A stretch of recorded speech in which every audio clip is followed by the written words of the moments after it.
Telugu PMC ప్రేక్షకులకు స్వాగతం. Hi friends, మీరు గనక ఇప్పుడే మా ఛానల్కు వచ్చినట్లయితే మా ఛానల్ని సబ్స్క్రైబ్ చేసుకోండి. సబ్స్క్రైబ్ చేయడంతో పాటు పక్కనే ఉన్న బెల్ ఐకాన్ని క్లిక్ చేయండి. మా టీవీలో ప్రసారం అవుతున్న సీరియల్ నువ్వు నేను ప్రేమ స్టార్ట్ అయిన కొద్ది రోజులకే ప్రేక్షకులను బాగా ఆకట్టుకుంది ఈ సీరియల్. ఈ సీరియల్లో హీరోగా స్వామినాథన్ అనంతరామన్ విక్రమాదిత్య పాత్రలో స్టైలిష్గా నటిస్తున్నాడు. హీరోయిన్గా పవిత్ర నాయక్ పద్మావతి పాత్రలో చాలా చక్కగా నటిస్తుంది.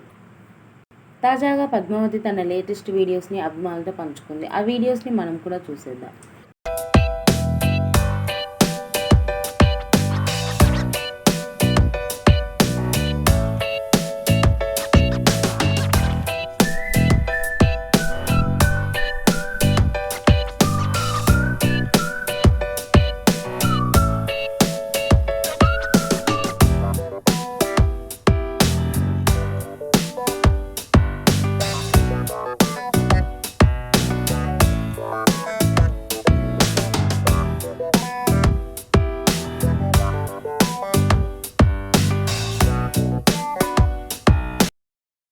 ఈ వీడియో మీకు నచ్చినట్లయితే లైక్ చేసి మరిన్ని టాలీవుడ్ లేటెస్ట్ అప్డేట్స్ మిస్ అవ్వకుండా చూడాలంటే తెలుగు పిఎంసి ఛానల్ను సబ్స్క్రైబ్ చేసుకొని పక్కనే ఉన్న బెల్ ఐకాన్ని క్లిక్ చేయండి.